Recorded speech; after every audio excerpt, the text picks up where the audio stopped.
तपाईहरु सबैजनालाई जय मसीह। आउनुहोस् हामी केही सूचना र केही प्रार्थनाका विषयहरूलाई सुन्ने छौं। हामी आउने महिनादेखि अबदेखि हरेक शनिबार हामी मण्डलीमा नै सेवामा हामी भेला हुने छौं। यो चाहिँ फेब्रुअरी महिनाको 6 तारिखदेखि अथवा नेपालीमा माघ 24 गतेदेखि हरेक शनिबार हामी अब मण्डलीमा नै भेला भएर संगति गर्ने छौं। याद गर्नुस्, हाम्रो सेवा हरेक शनिबार 2 वटा हुनेछ र एउटा सेवा चाहिँ 10 बजेबाट सुरु हुनेछ भने अर्को सेवा चाहिँ 2 बजेबाट सुरु हुनेछ। र यसो गर्नुको कारण चाहिँ हामी सबैजना धेरै भिड नगरौं, धेरै जना जम्मा नहौं, तर 2 भाग गर्दाखेरि हामी अलि पर बसेर संगति गर्न सक्छौं यसैले है। र साथै तपाईहरु जो मण्डलीका सदस्यहरु हुनुहुन्छ र जो तपाईहरु नियमित आउनुहुने विश्वासीहरु हुनुहुन्छ अनि साथै अरु मित्रहरु हुनुहुन्छ, तपाईहरुलाई हामी जानकारी दिने छौं विभिन्न माध्यमद्वारा। तपाईहरु यो दुईटामा कुन समूहमा पर्नु भएको छ भन्ने कुराको बारेमा, अनि साथै त्यहाँ केही स्वास्थ्य मापदण्ड, स्वास्थ्य सम्बन्धी केही नियमहरू अथवा दूरी, सामाजिक दूरी र विभिन्न गर्नुपर्ने अरु होशियारीका कुराहरू हामी त्यस बारेमा तपाईहरुलाई जानकारी दिने छौं। तर बुधबारको सेवालाई हाल हामी अनलाइनबाट नै गर्ने छौं र बाल संगतिहरू पनि हामी अनलाइनबाट नै गर्ने छौं। यसैले अर्को सूचना नआएसम्म याद गर्नुहोला, हामी शनिबार अबदेखि 2 वटा सेवा गर्ने छौं र साथै बुधबार र बाल संगतिलाई हामीले अनलाइनबाट नै गर्ने छौं। गत हप्ता हाम्रो पूर्वको यात्रा थियो। हामी कञ्चनपुर मा भएको मण्डलीमा हामी भेटघाटको निम्ति गएका थियौं। प्रभुलाई धन्यवाद र तपाईहरुलाई पनि धन्यवाद, प्रार्थनामा तपाईहरुले सम्झना गरिदिनु भएकोमा र हामीले आशिष पायौं, उत्साह पायौं र हामी प्रार्थना गरौं त्यहाँ भाइ राजेश अनि साथै त्यहाँ भएका विश्वासीहरुको निम्ति हामी परमेश्वरसँग नियमित हामी प्रार्थना गरिरहौं। यसैगरी हाम्रो प्रार्थनाको सूचीमा रहेका अरु प्रार्थनाका विषयहरू को लागि पनि तपाईहरुले प्रार्थनामा सम्झिदिनु हुन म अनुरोध गर्दछु। हुन्छ, म प्रार्थनाका विषयहरू र सूचनाहरूलाई अहिलेलाई यति नै राख्ने छु र यसपछि हामी परमेश्वरको वचनबाट सुन्नको निम्ति अगाडि बढ्ने छौं।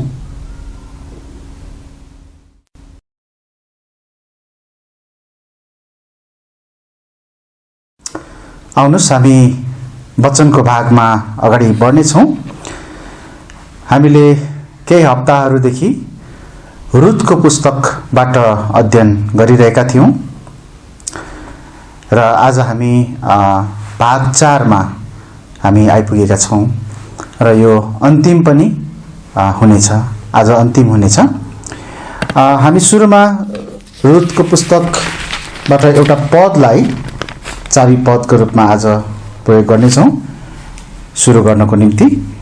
यो चाहिँ रुथ 4 अध्यायको 14 पद रहेको छ। म पढ्नेछु।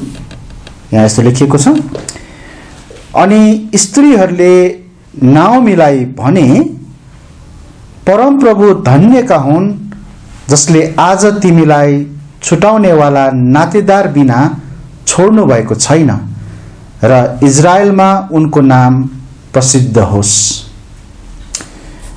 हामी यस भागको निम्ति परमेश्वरसँग सहायता मागौं, प्रार्थना गरौं अनि त्यसपछि हामी अगाडि बढ्नेछौं। म प्रार्थना गर्छु।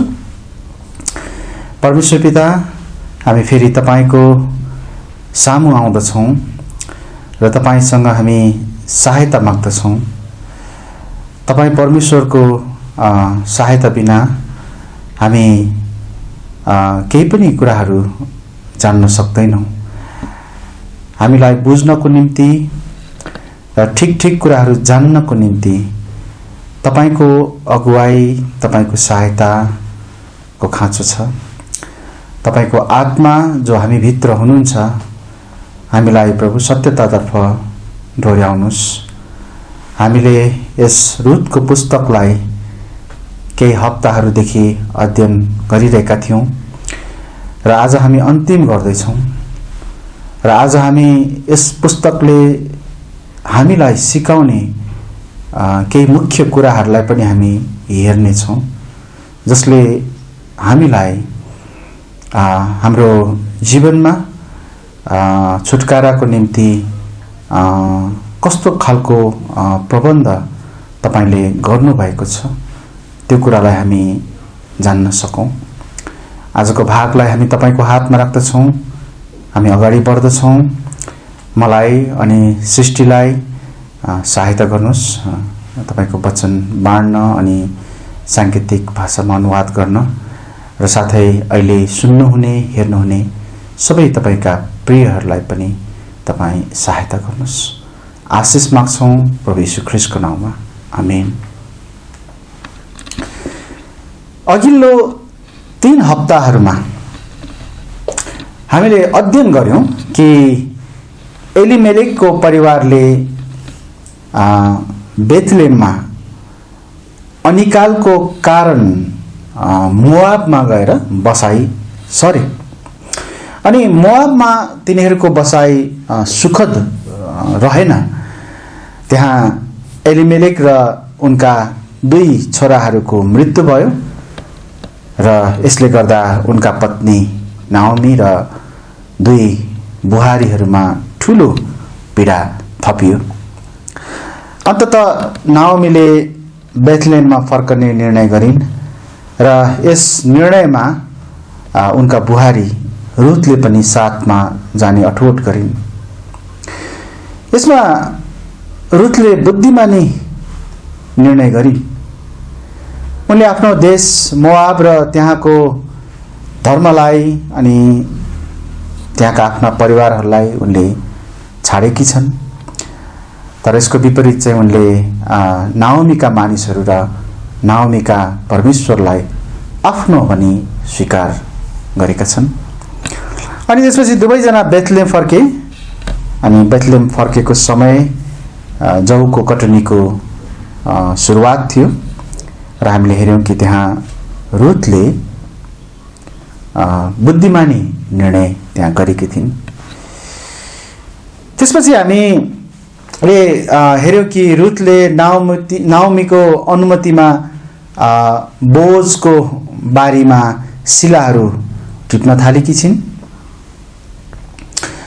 अनि यस कुरालाई बोजले ध्यान दिएको हामी देख्न सक्छौं र बोजले रुथलाई त्यहाँ एकदमै राम्रो असल व्यवहार गरेका छन्। रुथले बोजबाट प्रशस्त आशिष पाएकी छिन् र घर फर्केर आफ्नी सासूसँग ती आशिषहरू बाँडेकी छिन्। अनि यहाँ हामीले रुथको नम्रताको सेवालाई हामीले हेरेका थियौँ। र त्यसपछि 3 अध्यायमा रुथले नाओमीको सल्लाहमा बोजको खलामा गएकी छिन् र आफ्नो छुटकाराको निम्ति बिन्ती गरेकी छिन्। तब बोजले पनि उनलाई छुटकारा दिने प्रतिज्ञा गरेका छन्। अनि यसमा हामीले रुथको कोमल बिन्तीलाई देख्न सक्छौँ, जसको कारणले बोजले रुथको छुटकाराको पक्का वाचा गरेको हामी पाउँदछौँ। आज हामी 4 अध्याय र चौथो भाग, अन्तिम भागको रूपमा हामी हेर्दैछौँ, जहाँ चाहिँ हामी रुथले पाएको छुटकारा यस विषयमा हामी हेर्न जाँदैछौँ। आउनुहोस् हामी सुरु गरौँ।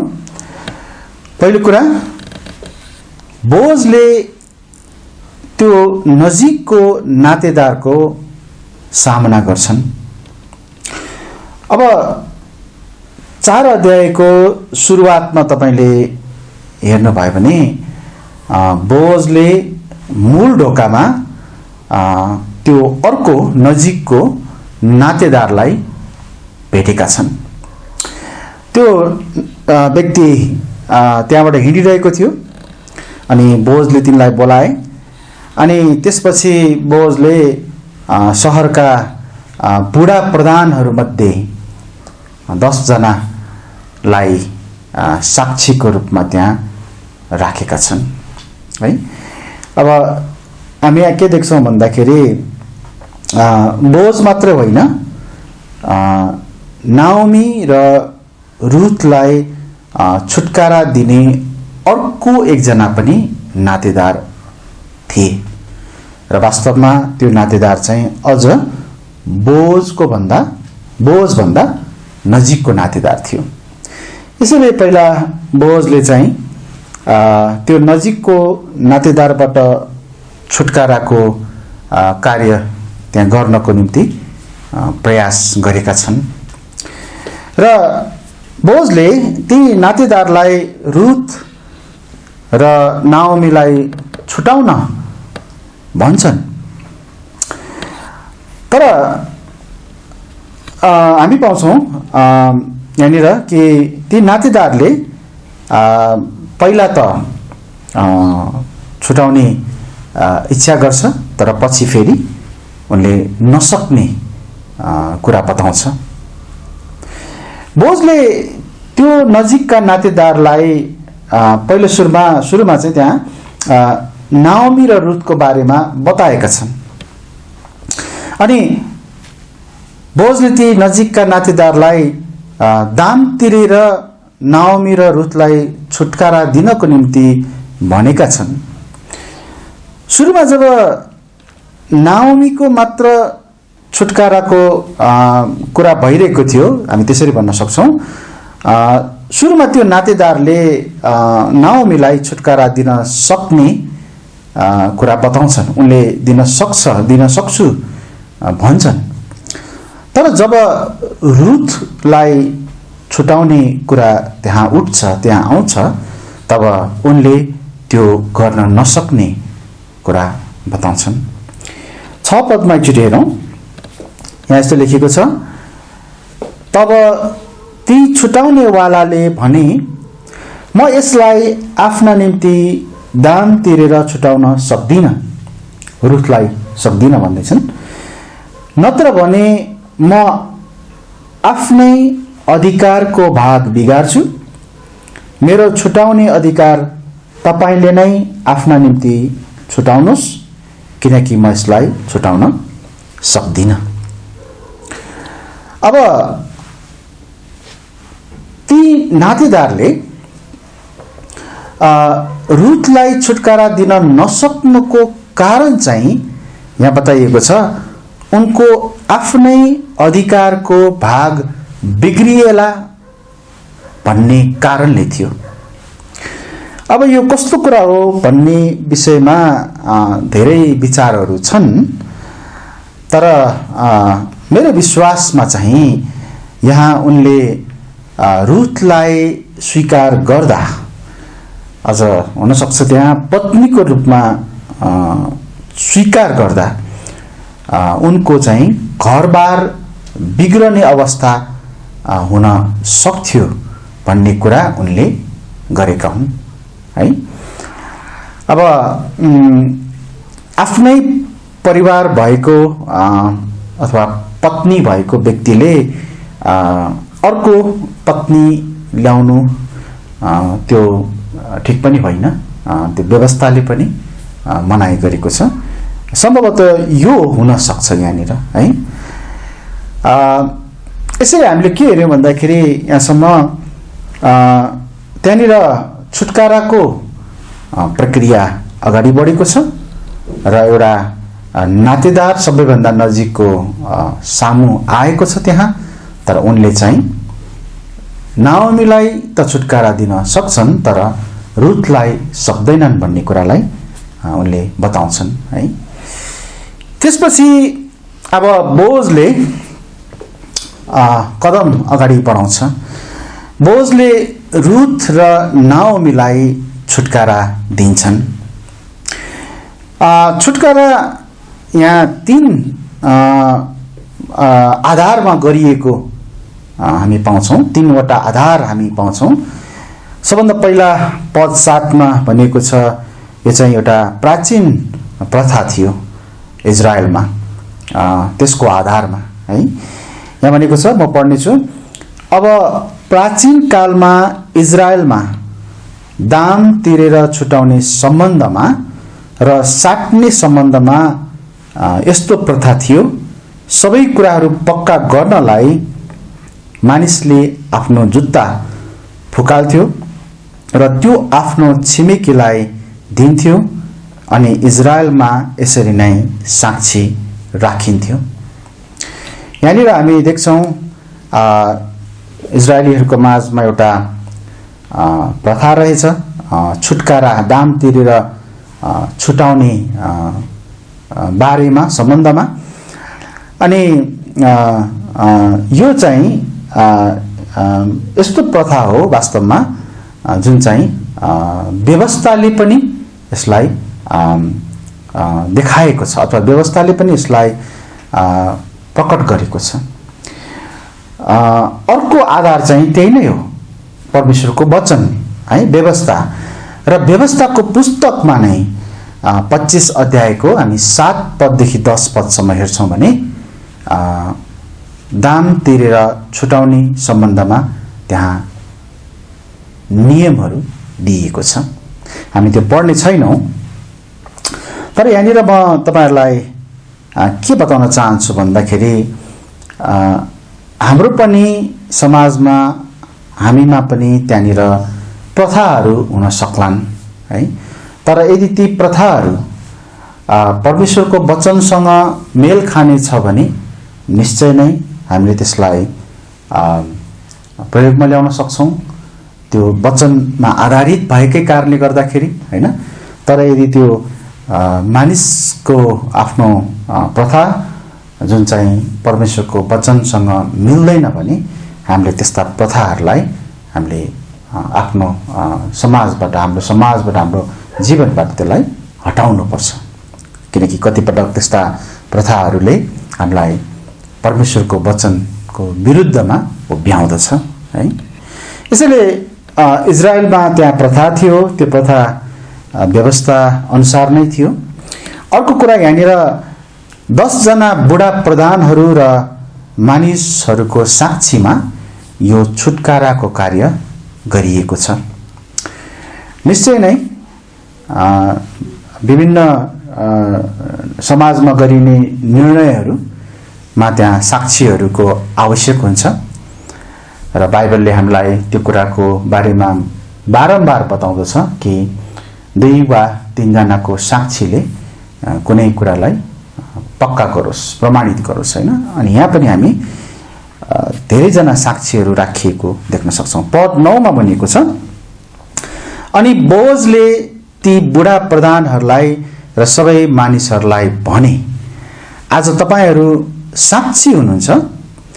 एलिमेलेकको सब थोक अनि किल्योन र महलोनको सबै थोक मैले नाओमीको हातबाट किनेको छु है। र परमेश्वरको वचनले साक्षीको कुरा गर्दछ र यहाँ उनीहरूले त्यस्तै प्रकारले साक्षीहरू राखेर पनि उनीहरूले छुटकाराको कार्य गरेको हामी देख्दछौँ। यसैले हामीले हेऱ्यौँ दुईटा कुरा। पहिलो चाहिँ बोअजले त्यो नजिकको नातेदारको सामना गरेका छन् तर त्यो नातेदारले छुटाउन सकेका छैनन्। अनि दोस्रो चाहिँ अब बोअज आफैले रुथ र नाओमीलाई छुटकारा यहाँ दिन्छन्।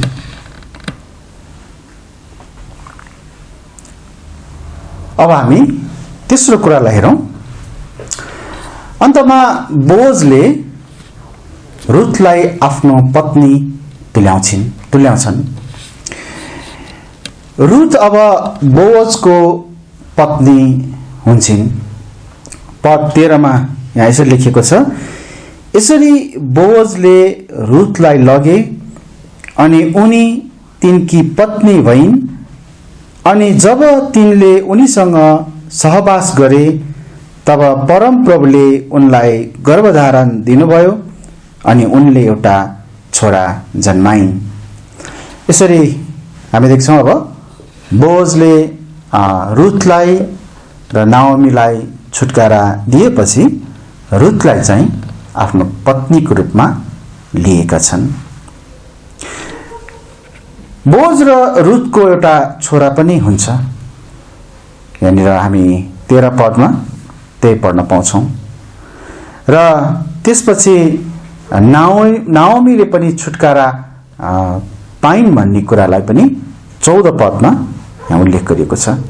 त्यहाँ भनेको छ, अनि स्त्रीहरूले नाओमीलाई भने, परमप्रभु धन्यका हुन् जसले आज तिमीलाई छुटाउनेवाला नातेदार बिना छोड्नु भएको छैन र इजरायलमा उनको नाम प्रसिद्ध होस्। यसरी अन्तमा बोअजले रुथ र नाओमीलाई छुटकारा दिएर दुवैलाई आफ्नो परिवारको रूपमा स्वीकार गरेका छन् र विशेष गरी रुथलाई चाहिँ आफ्नो पत्नीको रूपमा। हामी जब यो 4 अध्यायको अन्तिम केही पदहरू 18 पददेखि 22 पदसम्म हामी पढ्छौँ भने त्यहाँ बोअजबाट दाउदसम्मको वंशावली दिइएको छ। र यो ज्यादै महत्त्वपूर्ण छ किनकि हामी जब नयाँ नियममा आउँछौँ भने यिनै बोअजका वंशबाट इसाईका छोरा अथवा दाउद जो छन्, यी दाउद राजाबाट प्रभु यीशु ख्रीष्टको वंशावली पनि जोडिएको हामी पाउँदछौँ। हामीले रुथको पुस्तक जो सानो छ, थोरै छ, 4 अध्याय मात्रै, हामीले केही हप्ताहरूमा हाम्रो जीवनमा केही व्यावहारिक कुराहरू सिक्नलाई यो पुस्तक चाहिँ असल छ, राम्रो छ भन्ने कुरालाई हेर्दै थियौँ हैन। हामीले एउटा गलत ठाउँमा बस्दाखेरि दुःख पाउने कुराहरू, हामीले परमेश्वरमा फर्कनु पर्ने, त्यो बेलामा प्रभुले फर्कनु हुँदा सहायता गर्नुहुने कुराहरू, हामीले नम्रताको शिक्षा है, हामीले यसै गरी सासू र बुहारीको एउटा प्रेमिलो सम्बन्ध, त्यहाँ हामीले मालिक र दासहरूको बीचको एउटा असल सम्बन्ध, यस्ता कुराहरूलाई हामीले एउटा व्यावहारिक कुराहरूको रूपमा सिक्यौँ। तर हामी रुथको पुस्तकबाट योभन्दा अझ केही बढी आत्मिक कुराहरूलाई पनि सिक्न सक्छौँ र विशेष गरी हामी मानिसहरूको छुटकाराको सवालमा परमेश्वरले कसरी काम गर्नुभएको छ, उहाँले कस्तो प्रबन्ध गर्नुभएको छ, त्यो यस पुस्तकले चाहिँ सुन्दर ढङ्गले प्रस्तुत गरेको छ। हामी अलिकति त्यो शिक्षामा हामी अगाडि बढौँ, त्यसमा हामी अलिकति जाउँ। यस अध्ययनभरि हामीले एउटा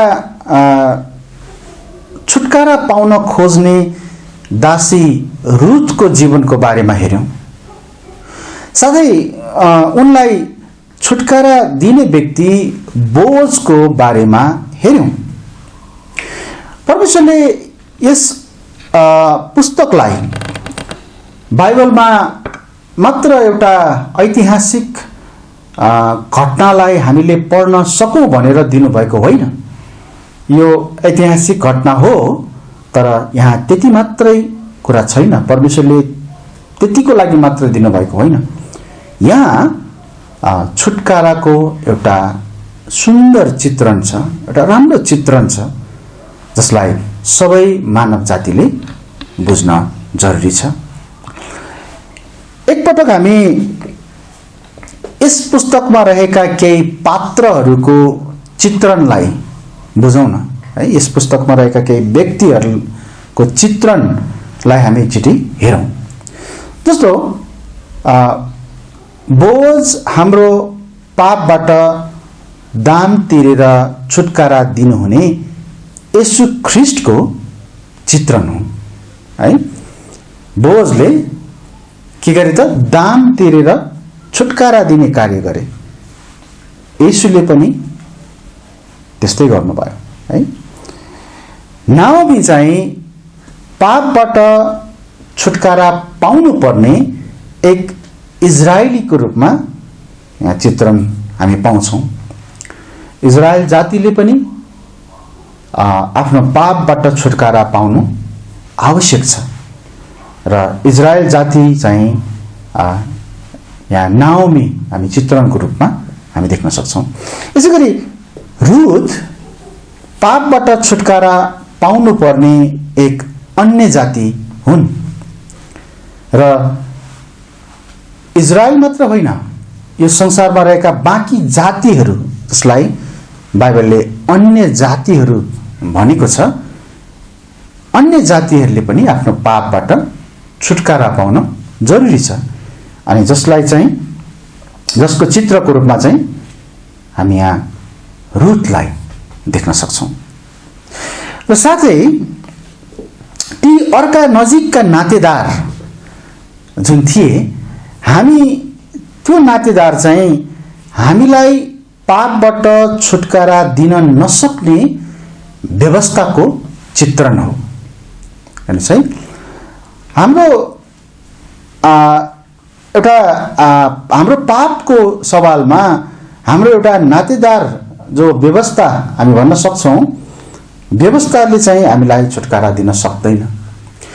व्यवस्थाले चाहिँ हामीमा दोष देखाउँछ, हामीले छुटकारा पाउनुपर्छ भन्ने कुरा बताउँछ, तर व्यवस्थाले हामीलाई छुटकारा दिन सक्दैन। व्यवस्थाले के गर्छ? अर्को व्यक्तिलाई देखाउँछ। जसरी त्यो नातेदारले पनि के गरे?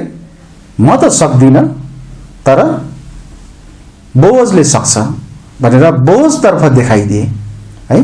त्यसरी नै व्यवस्थाले पनि हामीलाई छुटकारा दिन नसक्ने कुरा बताउँछ, तर छुटकारा दिन सक्नुहुने येशूतर्फ चाहिँ त्यसले देखाउँछ। यसैले यस पुस्तकले सुन्दर ढङ्गले प्रभु येशूलाई हाम्रो छुटकारा दिने नजिकको नातेदारको रूपमा चित्रण गरेको छ। रुथको निम्ति बोअजले जे गरे हो उस्तै नै ख्रीष्टले पनि हामी परमेश्वरको नजिक जान चाहनेहरू सबैका निम्ति गर्नुभएको छ। त्यहाँ छुटकारा दिने र छुटकारा पाउनेको बीचमा हुनुपर्ने कुराहरूलाई बुझ्न जरुरी छ। यो पुस्तकले त्यहाँ केही यस्ता कुराहरू देखाउँदछ जुन कुराहरूले चाहिँ छुटकारा दिने को हुनुहुन्छ र छुटकारा पाउने को हो, अनि छुटकारा चाहिँ कसरी दिन सकिन्छ त, त्यहाँ के कस्ता आधारहरू छन्, त्यो कुरालाई सिकाएको छ। बोध जस्तै ख्रीष्टले हाम्रो निम्ति गर्नुभएको कार्यहरू यस्तो छ। सबैभन्दा पहिलो कुरा त ख्रीष्ट चाहिँ हाम्रो नजिकको नातेदार हुनुहुन्छ। उहाँ नजिकको नातेदार हुनुहुन्छ। उहाँले हामीलाई छुटकारा दिन रगतको नातेदार भई आउनुभयो, मासु र रगतको भागीदार हुनु भएर। हामी हिब्रूको पुस्तकमा केही पदहरू पढ्न सक्छौँ जसले हामीलाई यो कुरा स्पष्टसँग देखाउँदछ। हिब्रू 2 अध्यायको 11 पद, 14 पद र 17 पद म त्यहाँ पढ्नेछु। हिब्रू 2 अध्यायको 11 सुरुमा, किनकि पवित्र पार्नुहुने र पवित्र पारिएकाहरू दुवै एउटै मूलबाटका हुन्। देख्यौँ है हामीले, पवित्र पार्नुहुने भनेको प्रभु यीशु ख्रीष्टलाई भनिएको र पवित्र पारिएकाहरू भनेको चाहिँ उहाँलाई विश्वास गर्ने क्रिस्चियनहरू, विश्वासीहरू, दुवै एउटै मूलबाटका हुन्। यही कारणले उहाँ तिनीहरूलाई भाइ भन्न शर्मनाउनुहुन्न है। यसैगरी 14 पदमा भनेको छ, यसकारण छोराछोरीहरू मासु र रगतका भागीदार भएका हुनाले उहाँ आफै पनि उसरी नै ती कुराकै भागी हुनुभयो। मतलब यीशु ख्रीष्ट पनि मासु र रगतमै बनिएको शरीरमा उहाँ आउनुभयो। हामी जस्तै, तर पाप चाहिँ छैन है, फेरि पाप रहित भएर, तर हामी जस्तै शरीरमा आउनुभयो है।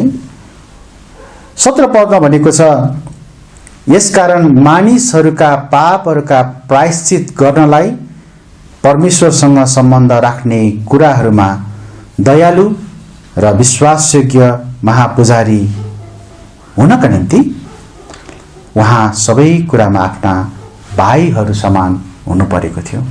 कस्तो त? उहाँ सबै कुरामा आफ्ना भाइहरू समान हुनु परेको थियो। आफ्ना भाइहरू भन्नाले उहाँलाई विश्वास गर्ने मानिसहरूको कुरा गरिएको हो है। यसैले जसरी बोअज नजिकका नातेदार थिए, यीशु ख्रीष्ट पनि हाम्रो नजिकको नातेदार हुनुहुन्छ। दोस्रो कुरा, बोअज छुटकारा दिन योग्य व्यक्ति थियो। त्यसरी नै यीशु ख्रीष्ट पनि छुटकारा दिन योग्य व्यक्ति हुनुहुन्छ। कसरी त भन्दाखेरि, बोअज आफू दासको रूपमा थिएन। उनको योग्यता भनेको अथवा उनमा भएको सक्षमता भनेको ऊ अरूलाई छुटकारा दिन सक्ने खालको थियो। यीशु ख्रीष्ट पनि त्यस्तो नै हुनुहुन्छ, त्यस्तै नै हुनुहुन्छ। यदि यीशु ख्रीष्ट पापमा जन्मनु भएको भए उहाँले हामी पापीलाई कसरी छुटकारा दिन सक्नुहुन्थ्यो? तर उहाँ पाप रहित हुनुहुन्छ, त्यसैले त उहाँ योग्यको हुनुभयो र हामीलाई पापको दासत्वबाट छुटकारा दिन सक्नुभयो। 2वटा पद हामी पढौँ यहाँनिर। हिब्रू 4 अध्यायको 15 पद, त्यहाँ लेखेको छ, किनकि हाम्रा महापुजारी हाम्रा दुर्बलताहरूमा दुखित हुन नसक्ने हुनुहुन्न। यीशु ख्रीष्टको बारेमा बताइएको यो है। तर हामीहरू चाहिँ उहाँ सबै कुरामा परीक्षित हुनुभयो, तरै पनि पाप रहित हुनुहुन्छ। हो, उहाँले हामीले जस्तै दुःख भोग्नुभयो, हामीले जस्तै परीक्षित उहाँ हुनुभयो, तर उहाँ पाप रहित हुनुहुन्छ। यो संसारमा मानिसको रूपमा जन्मिएका सबै मानिसहरूमा ख्रीष्ट मात्रै पाप रहित हुनुहुन्छ। यसैले उहाँ मानिसहरूलाई हामीलाई छुटकारा दिन योग्यको हुनुहुन्छ। यदि उहाँ आफै पापको दास हुनुभएको भए हामी पनि जो पापका दास थियौँ कसरी छुटकारा दिन सक्छ? दासले दासलाई छुटकारा दिन सक्दैन। तर यहाँ हामी फरक देख्छौँ। पहिलो यूहन्ना 3 अध्यायको 5 पदमा पनि यसरी भनिएको छ, अनि तिमीहरू जान्दछौ हाम्रा पापहरू हरण गर्नलाई उहाँ प्रकट हुनुभयो अनि उहाँमा पाप छैन। हाम्रो पापहरू हरण गर्नलाई चाहिँ उहाँ आउनु भएको हो, तर उहाँ आफैमा चाहिँ पाप छैन। यहाँ त्यही भनिएको छ। यसैले येशू ख्रीष्ट छुटकारा दिन योग्यको हुनुहुन्छ। बोअज जस्तै, बोअज रुथ र नाओमीको लागि छुटकारा दिन योग्यका व्यक्ति थिए।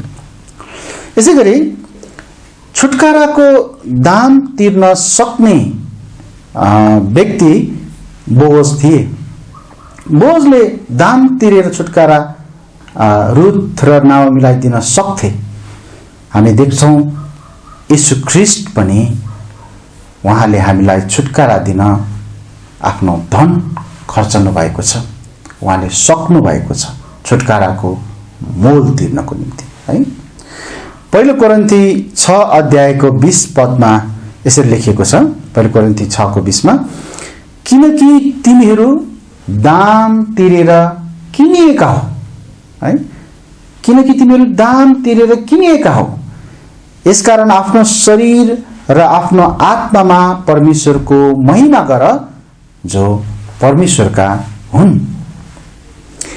येशू ख्रीष्टले दाम तिरेर, अथवा अझ यसरी भनौँ, परमेश्वरले येशू ख्रीष्टलाई खर्चनु भएर हामीलाई पापको दासत्वबाट किन्नु भयो, छुटकारा दिनुभयो। यो दाम पर्याप्त थियो, है। यो दाम चाहिँ पुग्ने खालको थियो हाम्रो पापबाटको छुटकाराको निम्ति।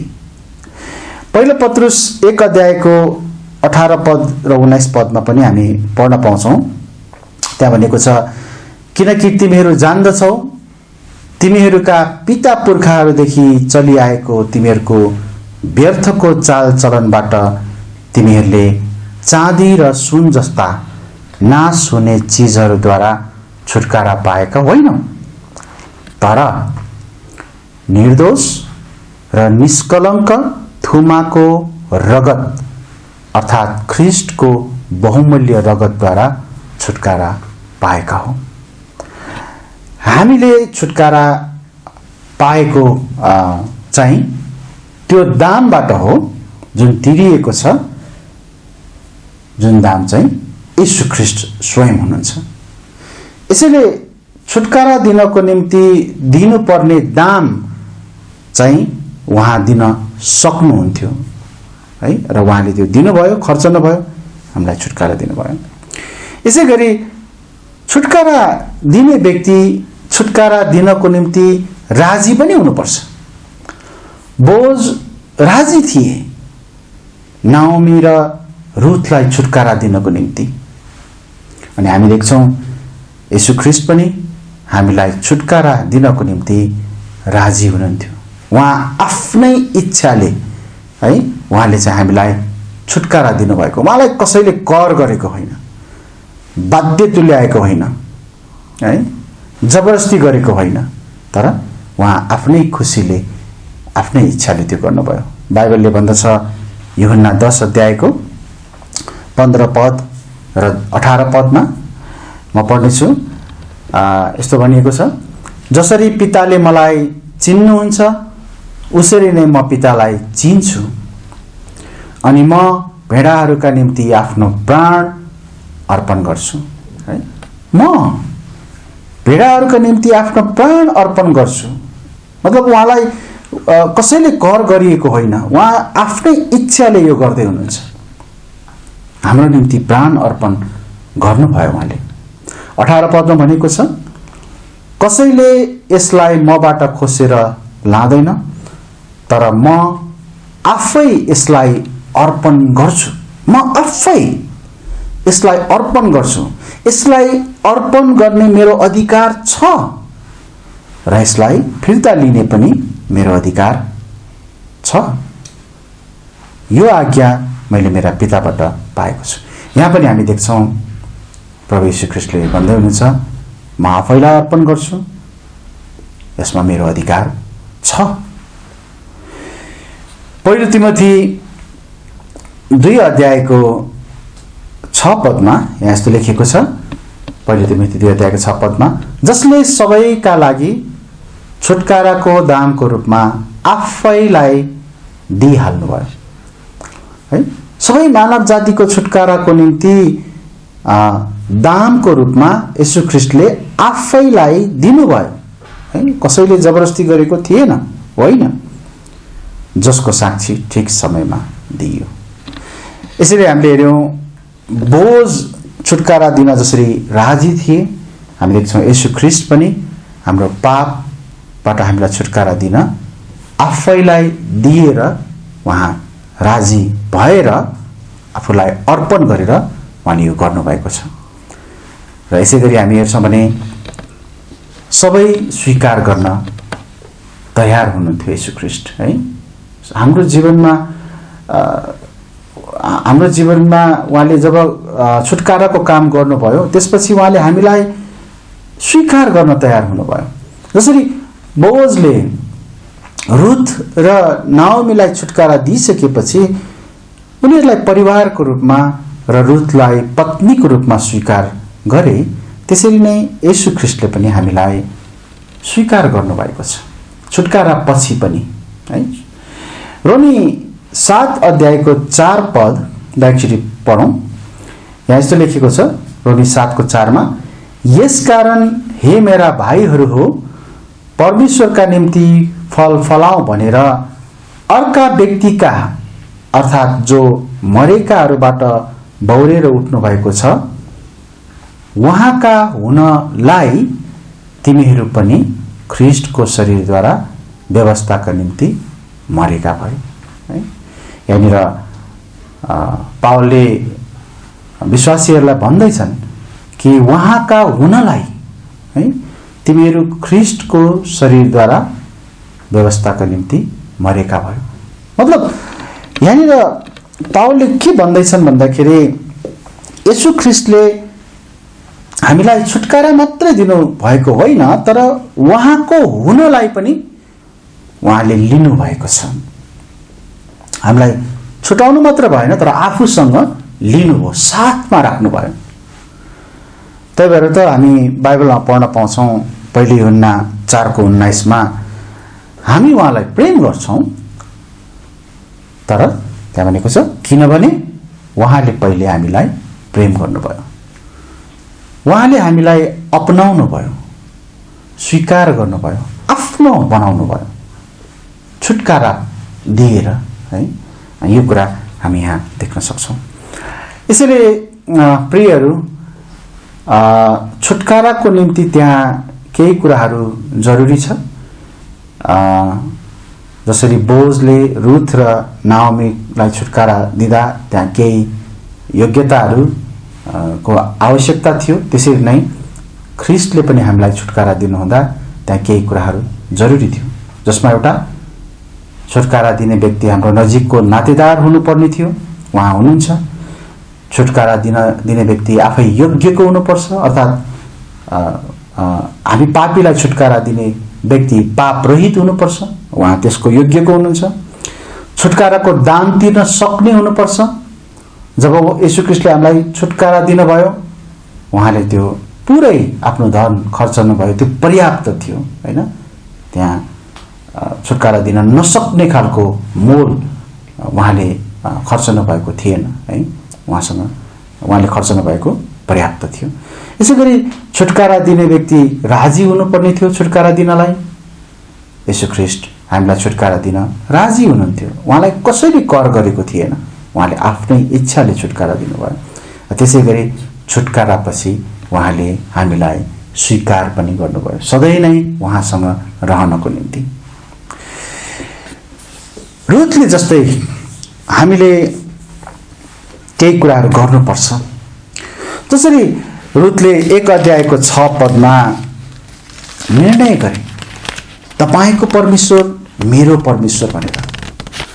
के तपाईँ हामीले त्यही भन्न सकेका छौँ? हैन, निर्णय गर्ने कुरा, प्रभु तपाईँ नै मेरो परमेश्वर हुनुहुन्छ भनेर निर्णय गर्ने कुरा हामीले त्यो गर्नुपर्छ। रुथले जस्तै हामीले सेवा गरिरहनु पर्छ। हामीले परमेश्वरको सेवा गर्नुपर्छ है। हामी यहाँ पछिल्लो 2 अध्यायमा हेर्छौँ भने उनले सेवाको त्यहाँनिर चरित्र देखाएका छन् अनि यसद्वारा नै उनले अझ अनुग्रह आशिष त्यहाँ प्राप्त गरेका छन् र अन्तमा हामी देख्छौँ उनले इनाम पाएका छन्। यदि हामीले पनि ख्रिस्टलाई पछ्याउँछौँ, उहाँलाई स्वीकार्छौँ र उहाँले दिनुभएको छुटकारालाई हामीले यदि उहाँलाई त्यो छुटकाराको निम्ति धन्यवाद दिइकन उहाँको सामु हामी अगाडि बढ्छौँ भने उहाँले हामीलाई इनाम दिनुहुन्छ। हामीले रुथले पाएको इनाम 4 अध्यायको 13 पदमा हेर्छौँ, एउटा छोरा उनले इनाम पाएका छन् र हामीले चाहिँ स्वर्गमा परमेश्वरले राख्नु भएको इनामहरूको कुरा गरिएको छ है, बहुमूल्य इनामहरू, अनि हामी त्यो पाउनेछौँ। अन्तमा म एउटा पद पढ्नेछु, एफिसी 1 अध्यायको 7 पद। एफिसी 1 अध्यायको 7 पद यहाँ यस्तो लेखेको छ, उहाँमा हामीले उहाँको अनुग्रहको धन अनुसार उहाँको रगतद्वारा छुटकारा अर्थात् पापहरूको क्षमा पाएका छौँ है।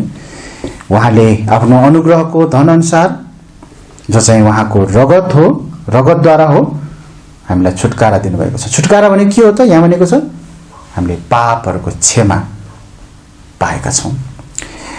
यसैले प्रियहरू, रुथको पुस्तकलाई हामीले अध्ययन गर्दा केही व्यावहारिक शिक्षाहरूलाई हामीले हेऱ्यौँ, तर साथसाथै त्योभन्दा अझ महत्त्वपूर्ण हाम्रो छुटकाराको निम्ति ख्रिस्टले कसरी प्रबन्ध गर्नुभयो भन्ने कुराको सुन्दर चित्र पनि हामीले यहाँ देख्न पाएका छौँ।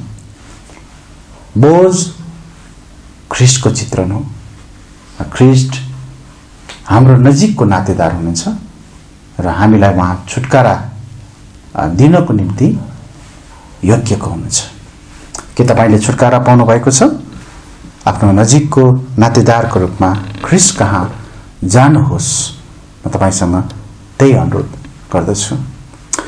हुन्छ, हामी यस अध्ययनलाई आज अब अन्त पनि गर्नेछौँ र आजको वचनको भागलाई पनि यहीँ राख्नेछौँ। हामी प्रार्थना गरौँ, त्यसपछि आजको यो वचनको भाग र आजको सेवालाई पनि हामी अन्त गर्नेछौँ। म प्रार्थना गर्छु। धन्यवाद छ प्रभु, हाम्रो निम्ति छुटकारा दिन सक्ने एक नजिकको व्यक्ति, नातेदारको रूपमा तपाईँले आफ्नो एकमात्र जन्माइएको पुत्र येशू ख्रिस्टलाई मानिसको रूपमा संसारमा पठाउनु भयो र उहाँ आफ्नै इच्छाले अनि सक्षम हुनु भएर अनि हामीलाई सधैँ साथमा लिन तयार हुनु भएर हाम्रो निम्ति छुटकाराको दाम त्यो कल्वरीको क्रुसमा तिर्नु भयो। प्रभु, तपाईँ बाहेक, तपाईँ प्रभु येशू बाहेक यो संसारमा कोही अरू र कुनै अरू तरिकाबाट हामी छुटकारा पाउन सक्दैनौँ। हामीलाई व्यवस्थाले पनि छुटकारा दिन सक्दैन। हामीलाई कुनै पनि धर्मकर्म, असल काम वा दान पुण्यहरू गरेर हामी छुटकारा पाउन सक्दैनौँ, किनकि हाम्रा सबै प्रयासहरू व्यर्थका छन्। ती थोत्रा झुत्रा कपडाहरू जस्तै, थाङ्नाहरू जस्तै छन् तर तपाईँ येशू ख्रीष्टले गर्नुभएको कार्य नै त्यो छुटकारा दिने प्रबन्धको रूपमा तपाईँ प्रभुले तयार पार्नुभयो। त्यो एउटै मात्र उपाय जो तपाईँ प्रभुले दिनुभयो प्रभु, हामी धन्यवाद भन्दछौँ प्रभु। रुथको पुस्तकबाट हामीले सिक्न पाएको यस सुन्दर चित्रको निम्ति हामी तपाईलाई धन्यवाद दिदछौँ। मानव जातिको उद्धारको योजना तपाईले पहिले नै तयार पार्नु भएको थियो, जसलाई तपाईले पुरानो नियमदेखि नै हामीलाई क्रमैसँग तपाईले प्रकाश गर्दै गर्दै जानु भएको थियो। आज हामी छर्लङ्ग छौँ, धन्यवाद पनि दिन्छौँ प्रभु। यदि कसैले आज यस वचनलाई, यस संगतिलाई हेर्दै हुनुहुन्छ तर तपाईलाई विश्वास गर्नुभएको छैन भने म प्रार्थना गर्दछु उहाँले तपाईँ छुटकारा दिने एकमात्र नातेदारलाई खोज्नु भएको होस् र भेट्टाउनु भएको होस्। र हामी जसले तपाईलाई स्वीकार गरिसकेका छौँ, तपाईले हामीलाई जो लिइसक्नु भएको छ, हामीहरू तपाईको सेवा गर्दै तपाईबाट इनाम पाउनको निम्ति हामी निरन्तर अगाडि बढिरहन सकौँ। हामीलाई सहायता गर्नुहोस्। यस वचनको भागलाई र आजको सेवालाई हामी तपाईँ प्रभुकै चरणमा राखेर आशिष माग्छौँ प्रभु येशू ख्रीष्टको नाममा, आमेन। हुन्छ। तपाईहरु सबैलाई जय मसीह।